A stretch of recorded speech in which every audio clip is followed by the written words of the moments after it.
Hello बच्चों, स्वागत है आपका अपना यूट्यूब चैनल अंशुवेंद्र विक्रम सिंह पे। तो मेरे प्यारे बच्चों, इस लेक्चर में हम स्टार्ट करेंगे क्लास 12th मैथ्स एक्सरसाइज 3.4। तो क्वेश्चन को स्टार्ट करने से पहले हम थोड़ा इसमें बेसिक कॉन्सेप्ट देखेंगे कि इस अध्याय में क्वेश्चन में हमें क्या करना है। तो यहाँ पे एक हेडिंग है, आव्यूह पर प्रारंभिक संक्रिया आव्यूह रूपांतरण क्या होता है। तो यहाँ पे मैंने लिख दिया है कि किसी आव्यूह पर टोटल 6 प्रकार की संक्रियाएं अथवा रूपांतरण किए जाते हैं। टोटल 6 प्रकार की संक्रियाएं अथवा रूपांतरण किए जाते हैं, जिनमें से 3 पंक्तियों पर होती हैं और 3 स्तंभों पर होते हैं, जिन्हें प्रारंभिक संक्रियाएं या रूपांतरण कहते हैं। अब देख लीजिए कि 6 प्रकार की संक्रियाएं होती हैं, लेकिन कैसे होती हैं तो हम थोड़े इसमें बेसिक देखेंगे। जैसे कि माना आपको कोई एक आव्यूह capital A is equal to यहाँ पे दिया गया है 1 4 5 7 9 6 2 3 8। माना कि एक आव्यूह है ए इज इक्वल टू 1 4 5 7 9 6 2 3 8। अब इस पे आपको रूपांतरण विधि से इसको सॉल्व करना है। सॉरी, इसको हम सॉल्व नहीं करेंगे, यहाँ पे केवल आपको समझाएंगे 6 प्रकार की संक्रियाएं क्या होती हैं। जैसे यहाँ पे क्या है, एक R1 है, ये क्या है R2 और ये क्या है R3। क्षैतिज लाइन को हम क्या बोलते हैं, पंक्ति बोलते हैं, और ऊर्ध्वाधर लाइन को हम क्या कहते हैं, C1 C2 C3 अर्थात कॉलम। ये हमारा क्या है, C1 है, ये C2 है और ये C3 है। ये 3x3 क्रम का एक आव्यूह है जिसमें 3 पंक्ति हैं, 3 स्तंभ हैं। तो आप पंक्ति में क्या संक्रियाएं कर सकते हैं। जैसे स्टेप नंबर 1 में देखिए, आप R1 को R2 के साथ एक्सचेंज कर सकते हैं अर्थात बदल सकते हैं। तो हमारा आव्यूह कैसा हो जाएगा, देखिए जो पहले आव्यूह ए इक्वल टू इतना था, अब चेंज करने पे क्या हो जाएगा, मैंने R1 को R2 में बदल दे दिया और R2 को R1 में, तो R2 वाला पंक्ति क्या हो जाएगा, R1 7 9 6 ऊपर आ जाएगा और R1 R2 के स्थान पे 1 4 5, बाकी R3 सेम हो जाएगा 2 3 8। ये जो संक्रियाएं होती हैं स्तंभ में होती हैं। अब देखिए इसी प्रकार की संक्रियाएं स्तंभ भी होती हैं और रो में होती हैं। अब देखेंगे हम C1 को हम चेंज करेंगे C3 के साथ। किस में चेंज करेंगे, C1 को हम चेंज करेंगे C3 में। अब यहाँ पे देखिए हमारा मुख्य आव्यूह अर्थात जो कैपिटल ए इक्वल टू दिया गया था C1 172 है और यहाँ पे C3 क्या है 5 6 8। तो आपको C1 को C3 में बदलना है। तो आव्यूह एज इक्वल टू क्या हो जाएगा, देखिए आव्यूह एज इक्वल टू हो जाएगा 5 6 8, C2 सेम रहेगा 4 9 3 और इसके स्थान पे हो जाएगा C1 1 7 2। ये स्तंभ में हो गया संक्रिया और ये हो गया, सॉरी ये स्तंभ में हो गया, ये किस में हो गया, पंक्ति में। चलिए भी स्टार्ट करते हैं अब नेक्स्ट संक्रिया। तो देखेंगे माना कि कोई एक आव्यूह कैपिटल इज इक्वल टू, ये एक आव्यूह है 5 4 1 6 9 7 8 3 2। इसमें आप किसी भी संख्या में किसी एक अचर संख्या से गुणा कर सकते हैं जो 0 के बराबर न हो। जैसे मैंने R1 is equal to 2 R1 किया, मैंने R1 में 2 से क्या किया, मल्टीप्लिकेशन किया। अब R1 यहाँ पे क्या है 5 4 1 है, तो हमारा आव्यूह क्या हो जाएगा, A इज इक्वल टू 5 में 2 से मल्टीप्लाई होगा 10, 4 में 2 से होगा 8, 1 में होगा 2, बाकी सभी क्या हो जाएंगे सेम 6 9 7 8 3 2। इसी प्रकार से हम स्तंभ में भी कर सकते हैं। जैसे C1 इज इक्वल टू हमने 2C2 लिखा, तो हम इसमें C1 में मल्टीप्लिकेशन कराएंगे 2 का। यही हमारी क्या है, संक्रियाएं हैं। इसी तरह से हम रूपांतरण विधि से क्वेश्चन को सॉल्व करेंगे। तो चलिए हम क्वेश्चन को स्टार्ट करते हैं। आशा करता हूँ कि आप सभी को अच्छा लगा होगा। एक स्टेप और देख लीजिए। जैसे हमारा एक अवयव ये है, क्या है, 1082697832। यदि आप इसमें एक संक्रिया करना चाहते हैं कि R1 is equal to R1 plus R2, किसी भी दो पंक्ति अथवा दो स्तंभ को आपस में आप क्या कर सकते हैं, जोड़ सकते हैं। तो यहाँ पे एज इक्वल टू अवयव क्या हो जाएगा, जैसे यही अवयव हम लेके चला है, इसमें हमने R1 is equal to R1 plus R2 किया, तो 10 6 ऐड होकर के 16, ये हो जाएगा 17, ये हो जाएगा 9, और बाकी R2 R3 सेम रहेगा, 6 9 7 8 3 2। अब यही वाली संक्रिया हम C1 is equal to C1 plus C2 में भी कर सकते हैं। तो चलिए क्वेश्चन को हम स्टार्ट करते हैं। तुम्हारा क्वेश्चन नंबर 1 है। इसमें कह रहा है कि प्रश्न संख्या 1 से 17 तक के अवयवों के व्युत्क्रम अर्थात A इनवर्स यदि उनका अस्तित्व है तो प्रारंभिक रूपांतरण के प्रयोग से ज्ञात कीजिए। तो यहाँ पे एक कॉन्सेप्ट होता है, माना A इज इक्वल टू आई ए। आई क्या है, इकाई तत्समा का अवयव। अगर 2x2 क्रम का है तो 1 0 0 1 होगा। तो देखिए इज इक्वल टू आई ए से इसको हम सॉल्व करेंगे। तो यहाँ पे क्या है, ये एक अवयव दिए गए है, इसको हम कैपिटल ए के इज इक्वल टू मान लेंगे। तो ए के स्थान पे यहाँ पे लिखेंगे 1 2 -1 3 इज इक्वल टू 2x2 क्रम में आई का वैल्यू क्या हो जाएगा, 1 0 0 1 इंटू में ए आप रहने दीजिए। अब आपको क्या करना है कि यही जो 1 0 0 1 आया है, आपको यही सेम अवयव यहाँ पे लाना है। तो इसके लिए आप क्या कर सकते हैं, सबसे पहले आप R1 में देखिए, ये फर्स्ट अवयव A11, यहाँ पे 1 है, यहाँ भी 1 है, तो आप R1 में चेंजिंग नहीं करेंगे अभी।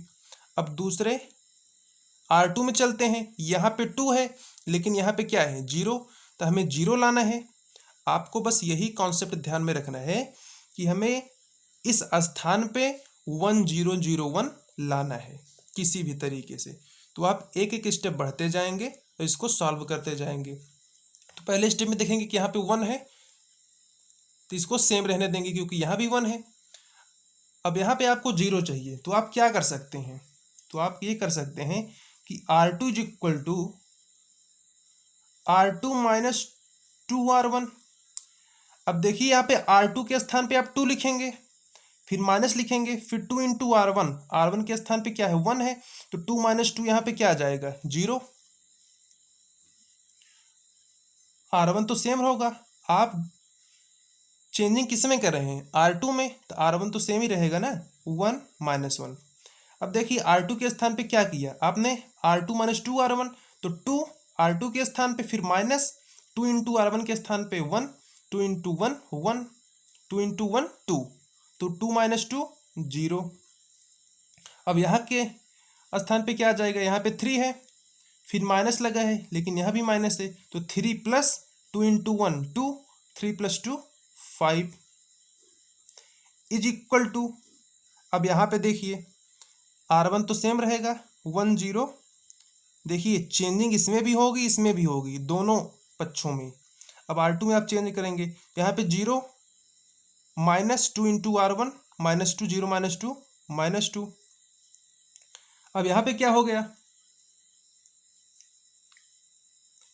देखिए यहाँ पे 1 है, -0, तो 1 -0 1 इंटू में क्या है, कैपिटल ए। चलिए अब अगले स्टेप में चलते हैं। देखिए यहाँ पे हमारा 1 0 2 स्टेप कंप्लीट हो गए। अब हमें यहाँ भी क्या लाना है, 0 लाना है। तो इसके लिए आप क्या कर सकते हैं, सबसे पहले आप R2 में चेंजिंग कर दीजिए। पहले आप यहाँ पे 1 लाइए क्योंकि आपको यहाँ भी 1 लाना है। तो चाहे ऊपर सॉल्व करिए चाहे नीचे से, आपको 1001 आव्यूह प्राप्त करना है। तो R2 is equal to 1/5 R2। देखिए अब यहाँ पे इसको हम अप्लाई करेंगे तो ये 1 - 1 सेम रहेगा। अब देखिए यहाँ पे 0 है, इसमें 1/5 का मल्टीप्लिकेशन तो 0 ही आएगा। यहाँ पे 5 का मल्टीप्लिकेशन अर्थात R2 के स्थान 5 रखा जाएगा, 1/5 से मल्टीप्लिकेशन तो 5 × 1/2 1 आ जाएगा। अब देखिए यहाँ पर भी मल्टीप्लिकेशन होगा तो R1 तो सेम रहेगा 10। अब यहाँ पे हो जाएगा -2/5 और यहाँ पे हो जाएगा 1/5। इंटू में क्या है A है। आपको यहाँ पे A इनवर्स ज्ञात करना है। तो चलिए अगले स्टेप पे हम देखते हैं। यहाँ पे आपको क्या लाना है 0। तो आप यदि R1 को R2 के साथ ऐड कर दीजिए तो 1 - 1 ऐड होकर के 0 आ जाएगा। R1 is equal to R1 plus R2। या पंक्ति में अभी रूपांतरण कर रहे हैं ना कि स्तंभ में। तो देखिए R1 में आप चेंजिंग करेंगे R1 प्लस R2 1 + 0 1 -1 + 1 0। यहाँ पे 0 और 1 पहले से ही है, R2 में कोई चेंजिंग होगा नहीं। अब देखिए यहाँ पे R1 को आप R2 के साथ ऐड कर रहे हैं तो 1 - 2/5। तो 1 - 2/5 क्या हो जाएगा 5 एलसीएम करेंगे तो यहाँ पे क्या बचेगा 3/5। अब 0 + 1/5 तो 1/5। यहाँ पे -2/5, यहाँ पे 1/5। देखिए 3/5 कैसे आया, आपने 1 और -2/5 को यहाँ पे ऐड किया है तो 5 एलसीएम होकर के 5 ऊपर जाएगा, 5 - 2 3 और 5 में एलसीएम 5। इंटू में क्या है A है। तो आप देखिए यहाँ पे क्या निकल के आया I निकल गया। तो यही क्या है A inverse is equal to आव्यूह का व्युत्क्रम क्या निकला है 3/5 1/5 -2/5 और 1/5। ये आपका क्वेश्चन नंबर 1 कंप्लीट हुआ। क्वेश्चन नंबर 1 में आपका क्या निकल के आया A inverse is equal to 3/5 1/5 -2/5 और 1/5। अब चलते हैं हम क्वेश्चन नंबर 2 की तरफ। तो क्वेश्चन नंबर 2 में देखिए क्वेश्चन नंबर 2 में आपको एक आव्यूह दिया गया है, मैंने उसको A के इज इक्वल टू माना है। आव्यूह क्या है 2 1 1 1 2 1 1 1। अब आप अभी फार्मूला पढ़ चुके हैं क्या A is equal to I A। अब A के स्थान पे आप रख दीजिए, क्या रखेंगे 2 1 1 1 इज इक्वल टू यहाँ पे क्या आया I एक 2 × 2 क्रम में क्या हो जाएगा 1 0 0 1। क्या ही आव्यूह है। इनटू में A आप रहने दीजिए, अंत में इसको आप A इनवर्स बदल सकते हैं। अब देखिए मैंने अभी ऊपर जस्ट बताया कि 1 0 0 1 इस स्थान पे आपको लाना है किसी भी तरीके से। आपको चाहे R1 में चेंजिंग करना पड़े या फिर R2 में, चाहे C1 में चेंजिंग करिए चाहे C2 में, लेकिन आपको यहाँ पे 1 0 0 1 लाना ही है। तो सबसे पहले आप R1 को R2 में चेंज कर दीजिए। क्या करेंगे R1 को R2 में बदल दीजिए। R1 को R2 के साथ चेंज कर दीजिए तो देखिए 1 1 ऊपर चला जाएगा और 2 1 नीचे चला आएगा। और इसमें क्या चेंजिंग होगा, ये 0 1 ऊपर चला जाएगा और 1 0 नीचे आ जाएगा। इनटू में क्या है कैपिटल A। चलिए अगले स्टेप पे हम इसको सॉल्व करते हैं।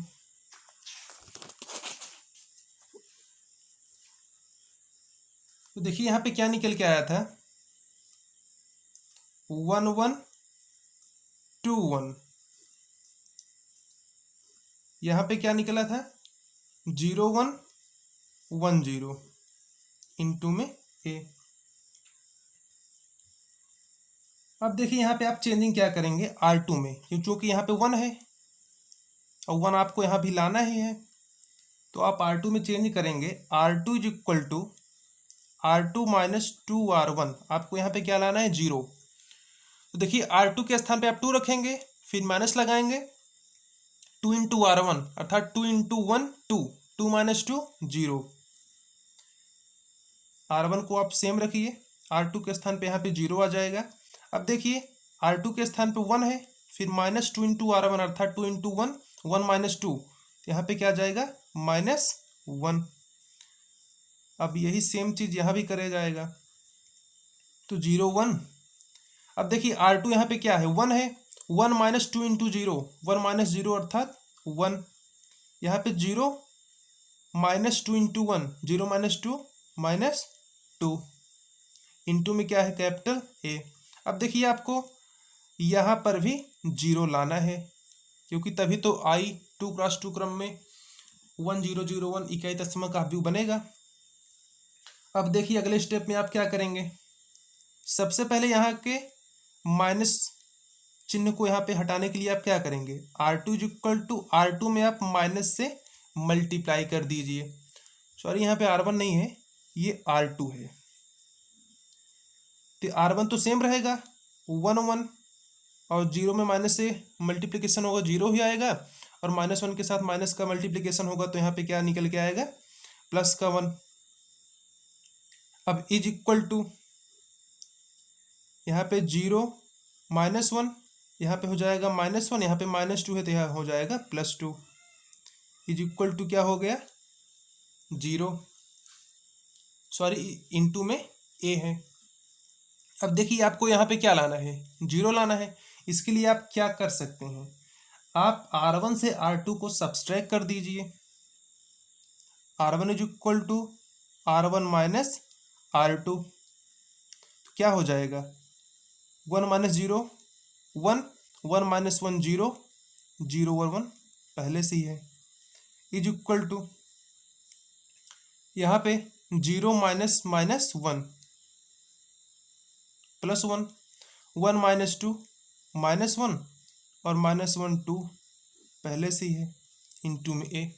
अब आप देखिए यहाँ पे I बन गया 1 0 0 1, तो A इनवर्स का वैल्यू क्या हो जाएगा, A inverse is equal to हो जाएगा 1 -1 -1 2। यही आपका व्युत्क्रम अवयव निकला A इनवर्स। अब आप देखिए इसी तरह से क्वेश्चन नंबर 3, अब आपके लिए मैं यहाँ पे होमवर्क दूंगा। Question number 3, question number 4, question number 5 से आपको क्वेश्चन नंबर 11 तक सॉल्व करना है। आपके लिए HW यहाँ पे होमवर्क दिया जा रहा है। क्वेश्चन नंबर 3 से क्वेश्चन नंबर 11 तक आप सॉल्व करिए, आप आसानी से सॉल्व कर पाएंगे। यदि आपको इस क्वेश्चन के बीच कहीं भी स्टेप समझ में नहीं आ रहा है तो मेरे व्हाट्सएप नंबर 9580996812 पर संपर्क कर सकते हैं और अपने डाउट को स्पष्ट कर सकते हैं।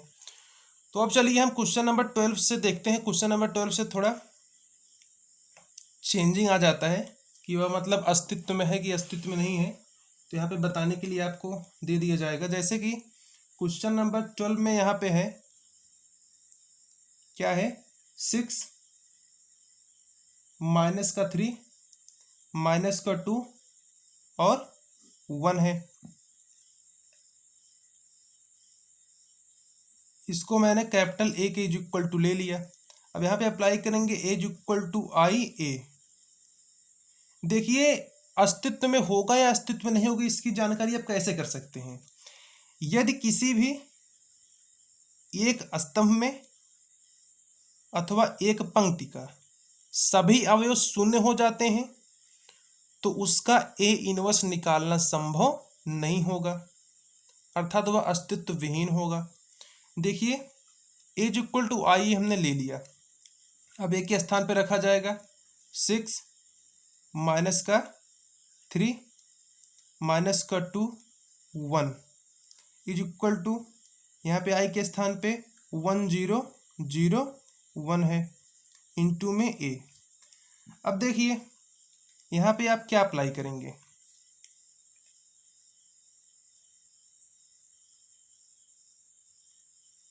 यदि आप इसमें 3 से क्या कर दें मल्टीप्लाई, तो 3 2 जा 6 हो जाएगा, और दोनों को ऐड कर दीजिए तो क्या निकल के आएगा 0। तो यहाँ पे आप R1 is equal to R1 minus 3R2 कर दीजिए, अर्थात 6 से -6 कर दीजिए, तो ये ऊपर बन जाएगा 0। देखिए यहाँ पे 6 है, माइनस लगा है, यहाँ भी माइनस है, तो 6 प्लस,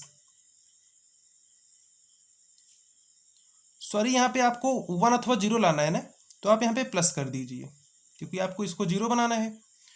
तो R1 is equal to R1 plus 3R2 करिए, हाँ राइट होगा। ये आपको पता नहीं होगा, आप इसको गेस कर सकते हैं कि मैं कौन सा स्टेप करूं कि यहाँ पे 1 0 0 1 बदल जाए, लेकिन इसको मैं पहले से जानता हूं कि ये अस्तित्व विहीन है। तो यहाँ पे हमें किसी भी दो अवयव को यहाँ पे 0 बनाना है, तो कैसे करेंगे, R1 is equal to R1 plus 3R2। देखिए R1 यहाँ पे क्या है 6 है, फिर माइनस 2 इंटू 3 6, 6 माइनस 6 0। अब देखिए यहाँ पे R1 के स्थान पे क्या है माइनस का 3 है, और यहाँ पे प्लस लगा है, फिर 3 इंटू 1, तो -3 + 3 क्या हो जाएगा 0, और यहाँ पे -2 1 पहले से ही है इज इक्वल टू, यहाँ भी आप कर दीजिए 1 + 0 0 + 3, और यहाँ पे 1 सॉरी यहाँ पे 0 और 1 इंटू में ए। मैंने आपसे बताया कि किसी भी स्तंभ में अथवा पंक्ति में उसका संपूर्ण अवयव, अर्थात दो अवयव हैं तो दोनों, 3 है तो तीनों, यदि 0 आ जा रहे हैं तो उसका व्युत्क्रम निकालना संभव नहीं है। तो यहाँ पे इस क्वेश्चन का व्युत्क्रम नहीं निकाला जा सकता है। तो इस लेक्चर को हम ज़्यादा लॉन्ग नहीं करेंगे, इसको यहीं पे समाप्त करेंगे। आने वाली नेक्स्ट वीडियो में हम क्वेश्चन नंबर 13 से स्टार्ट करेंगे। यदि आपको यह वीडियो अच्छा लगा हो तो अपने दोस्तों के साथ इसको शेयर कीजिए, लाइक कीजिए, सब्सक्राइब कीजिए, और बेल आइकन को प्रेस करके ऑल पर क्लिक कर दीजिए। Thank you for watching this video. Have a great day.